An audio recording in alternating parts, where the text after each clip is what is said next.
Welcome to Stories of Chazal. We have a story over here. It's from the Medrash Rabbah, in Parshas Eikev, and it's on the pasuk, based on the pasuk, to describe what Shlomo Melech refers to in his Sefer Mishlei. He says, this is the wording that the pasuk says, "Matan Adam yarchiv loi," the giving of a person will make wide for him, and it will place him in front of great people. What does that mean? The Medrash gives a story to describe. The story goes as follows. There was a story with Rabbi Lazar and Rabbi Yeshua that they went to go collecting money for the sustenance of Talmidei Chachamim. So schnorring is an old thing already. This is already in the times of the Tanoim, what we call schnorring. And they went to the city of the time, Atechia. They went around the city of Atechia to collecting. And there was a person, his name was Abba Yudan. And he was known to give a lot of money to the Rabbanon, to the rabbis. And he gave very open-handedly.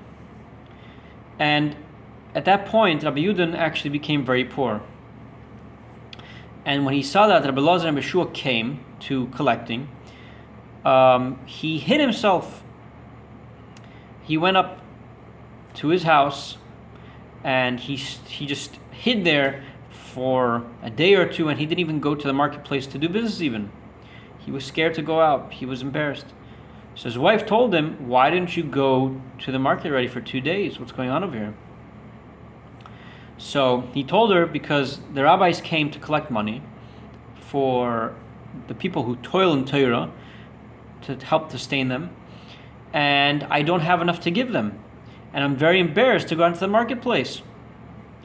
So his wife, who loved mitzvahs, she told him, "Don't we even have one field left? Go ahead and sell half of it and give it whatever profits you make off it, give that to the collectors." And that's what he did.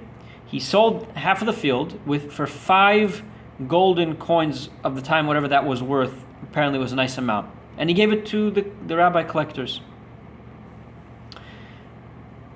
And when he gave it to them, he said, "Pray for me." And they prayed for him, and the words they told him was, "Hamakim yemalech chesreincha," which means that Hashem, God, should fill up that which you are lacking. So they continued on with their way. They went collecting somewhere else. So this Abba Yudah now, the second half of the field that's left of his, he decided to plow it. And as he was plowing, he realized there was something in the ground. And it turned out to be a massive treasure. And this massive treasure eventually made him super rich, even more rich than what he was originally. And to the extent that when the rabbis came back the next time to collect, where in the city where Abba Yudan was, they asked somebody, "Show us where Abba Yudan is, and we'll bless you." And this guy told these rabbis, Rabbi Elazar and Rabbi Yeshua, he told them who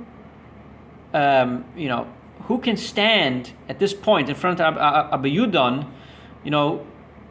even beyond what the kings you can't stand. In other words, he became so rich and powerful that he was, to some extent, even harder to get a hold of than the kings. So they told this guy, "We just want to make sure that Abba Yudan should know that we passed by here, and that we want to know how he's doing. We don't want the opportunity to be missed, so we just wanted to get out." So apparently the message got out to Abba Yudan, and he made sure to come to the Chacham, these rabbis, and he gave them this time 1,000 gold coins. Originally only gave 5. Now he gave 5,000, 1,000 rather. And he told the rabbis, he said, "Your tefillah, your prayer, created fruits, and therefore I'm giving this to you." So they told him, actually, they were so impressed by him. They said to him, we knew how great you were. We knew how much good you do. Even though you didn't give us that much relative to what you normally were able to give, relative to other rich people in the last time, which was only 5 coins, he said, we still put you up on a pedestal. We made sure, because you're so, you're willing to push yourself so far to give tzedakah, we put you so far up in front of people. We praised you, etc., etc. And about this Abba Yudon, they said the following statement. They said the following pasuk of Mishlei, which we bring this whole story for, which is Matan Adam Yarchiv Loi, the giving which a person will give will make break, will make wide for himself, it will widen for him, and now will place him in front of the Gdolim. In other words, in this scenario, what it did was it put him even beyond the kings, so to speak. And it made and just by giving whatever he was able to give, he pushed himself, and that gave him such abundance. So this is quite a powerful lesson.